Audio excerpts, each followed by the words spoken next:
খান মোহাম্মদ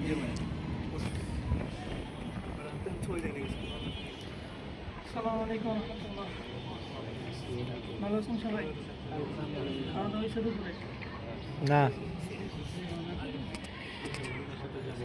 আলহামদুলিল্লাহ, আল্লাহ তাআলা শুকরিয়া যে এত সুন্দর একটা পরিবেশে আমরা সবাই একসাথে বসে দিনই কিছু কথা শোনার জন্য, নিজেদেরকে বর্তমান বিশ্বের বর্তমান পরিস্থিতির আমাকে নিজেদেরকে তৈরি করার জন্য আমরা একত্রিত হয়ে কিছু কথা শোনার জন্য একত্রিত হতে পেরেছি। এই জন্য আল্লাহ তাআলা শুকরিয়া আদায় করছি, আলহামদুলিল্লাহ। দরুদ সালাম পেশ করছি মানবতার মধ্যে হযরত মুহাম্মদ মুস্তাফা সাল্লাল্লাহু আলাইহি ওয়াসাল্লাম এবং আমাদের শহীদদেরকে স্মরণ করছি, যাদের আত্মত্যাগের বিনিময়ে আমরা আজকে আগের তুলনা হইলেও কিছুটা হলেও একটু স্বাধীন দেশে বসবাস করতে পারছি, যেটা এখনও অনেক কাজ বাকি আমাদের। কিছুটা হইলে হয়তো হয়েছে কাজ। তো আজকে যেহেতু আলোচনার বিষয় হচ্ছে মিডিয়া ন্যারেটিভ, মিডিয়া কীভাবে আসলে ন্যারেটিভ তৈরি করে, এ বিষয়ে অন্যরা আরও আলোচনা করবে। আমি কিছু হালকা থিম দিই যে মিডিয়া আসলে কীভাবে কাজ করে। গত কিছুদিন আগে দুইটা ঘটনা ঘটছে। একটা হচ্ছে গিয়ে আমাদের একজন ইমাম একজন কিশোরীকে ধর্ষণ করছে। ধর্ষণ করার পরে হচ্ছে গিয়ে তার লাশ পাওয়া গেছে একটা কুয়ার মধ্যে। এটা হচ্ছে একটা ঘটনা। দ্বিতীয় ঘটনা হচ্ছে গিয়ে এই যে দুর্গাপূজা যাইতেছে, দুর্গাপূজার পূজা মণ্ডপের একজন সভাপতি, সহসভাপতি বা সভাপতি মানে সহসভাপতি সম্মান, উনি এই ব্যক্তি একটা ধর্ষণ করছে এবং ধর্ষণ করার পরে কিশোরীকে, এবং সে ধর্ষণ করছে কাকে? যে মুসলিম কিশোরীকে, ছোট বাচ্চা 8 বছর বয়স সম্ভবত। তাকে ধর্ষণ করার পরে তাকেও হাত বাঁধা অবস্থা বা এরকম একটা অবস্থা তাকে পাওয়া গেছে। দুইটাই কিন্তু ধর্ষণের ঘটনা, দুইটাই একই রকম নিউজ, দুইটা সেমভাবে নিউজ হওয়া উচিত ছিল। প্রথম আলো নিউজ করছে যে একজন ইমামকে ধর্ষণ করা হয়েছে জনগণের পিটুনিতে, মানে একজন ইমাম ধর্ষণ করছে এবং জনগণ ইমামকে পিটুনি দিয়ে পুলিশের কাছে সোপর্দ করছে। এটা হচ্ছে একটা নিউজ। আরেকটা নিউজ হচ্ছে 8 বছরের একজন কিশোরী ধর্ষণের শিকার। শেষ। ফুল নিউজ পড়ে আপনি খুঁজে পাবেন না আসলে কে তাকে ধর্ষণ করছে।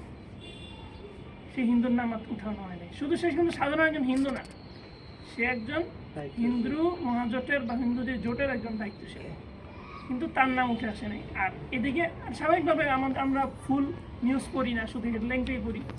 সেহেতু হেডলাইনে তাদের নাম দেয়ই নাই, এমনকি ফুল নিউজের মধ্যে ঠিকমতো আপনি তার নাম খুঁজে পাবেন।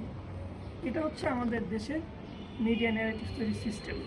স্বাভাবিকভাবে আপনি ফুল নিউজ পড়বেন না, অল্প একটু পড়ে নেবেন, তখন আপনার মাথায় আসবে কি যে আচ্ছা ঠিক আছে, ইমামরা ওই শুধু নামেই হুজুর, কাজের বেলায় কি তারা উলট পালট করে বেড়ায়, ঠিক আছে।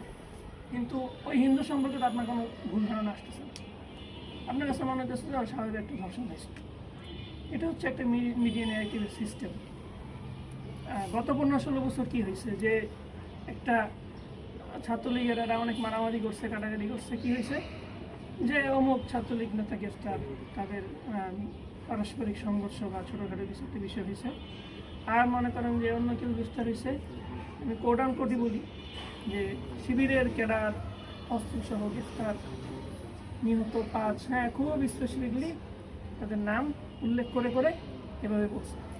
এটা হচ্ছে আমাদের দেশের বর্তমান মিডিয়া ন্যারেটিভ। কিন্তু এই যে 5 তারিখের পরে আমাদের কিছু ভাইরা হয়তো চেষ্টা করছে যে প্রথম আলো, ডেইলি স্টারের বিরুদ্ধে কিছু কাজ করার জন্য, তখন আমরা এই সুশীলতা করছি, না এটা তো ঠিক না, এটা মিডিয়ার বিরুদ্ধে আমরা কীভাবে মিডিয়ার মুখ বন্ধ করতে পারি, মিডিয়ার বিরুদ্ধে আপনারা কি কি গরু জবাই দিতেছেন, আরও কী আমরা এই প্রতিবাদ করছি যে না।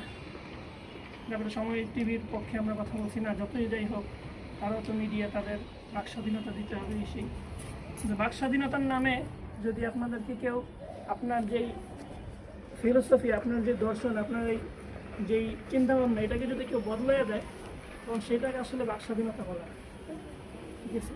তো এই জন্য আমাদের নিজেদেরকে এক একটা মিডিয়াম হয়ে যেতে হবে। যেমন আমাদের 5 তারিখের পরে 5 তারিখে যে জুলাই আন্দোলনে মিডিয়া ছিল, আমাদের 10 নম্বর দোকান মিডিয়াই দেখিনি আমরা, কিন্তু মিডিয়ার কাজ করছে। আমরা নিজেরা আমাদের মোবাইলগুলো একটা মিডিয়ার ক্যামেরা হয়ে গেছে। এইভাবে আমাদের প্রথমত আমাদের মূল থিমগুলো বুঝতে হবে, আমাদের যে দর্শন, আমাদের যে চিন্তাভাবনা, এই চিন্তাভাবনা কীভাবে ইসলামের আলোকে কোরআন সুন্নাহ কী বলে এবং এই বিষয়গুলো আসলে সত্যিকারে কী হওয়া উচিত, এগুলো আমাদের একটু পড়াশোনা করে নিজেদেরকে বুঝতে হবে এবং নিজেদেরকে এক একটা মিডিয়া হিসাবে তৈরি করতে হবে। আমরা তো ইনশাল্লাহ পারবো তো, ইনশাল্লাহ। এখন আপনারা আমাদেরকে সেই তৌফিক দান করুন। আর একটা ছোট্ট পরামর্শ দিয়ে আমি আমার কথা শেষ করি, সেটা হচ্ছে গিয়ে আমরা যখন যে কাজগুলোই করি না কেন এবং যেখানে যেভাবেই যাই না কেন, আমরা যেন সকল কাজের পিছে একটা বিশেষ উদ্দেশ্য যেন আমাদের থাকে, সেটা হচ্ছে আল্লাহ তাআলার সন্তুষ্টি অর্জন করা। আল্লাহ তাআলার সন্তুষ্টি অর্জনের জন্য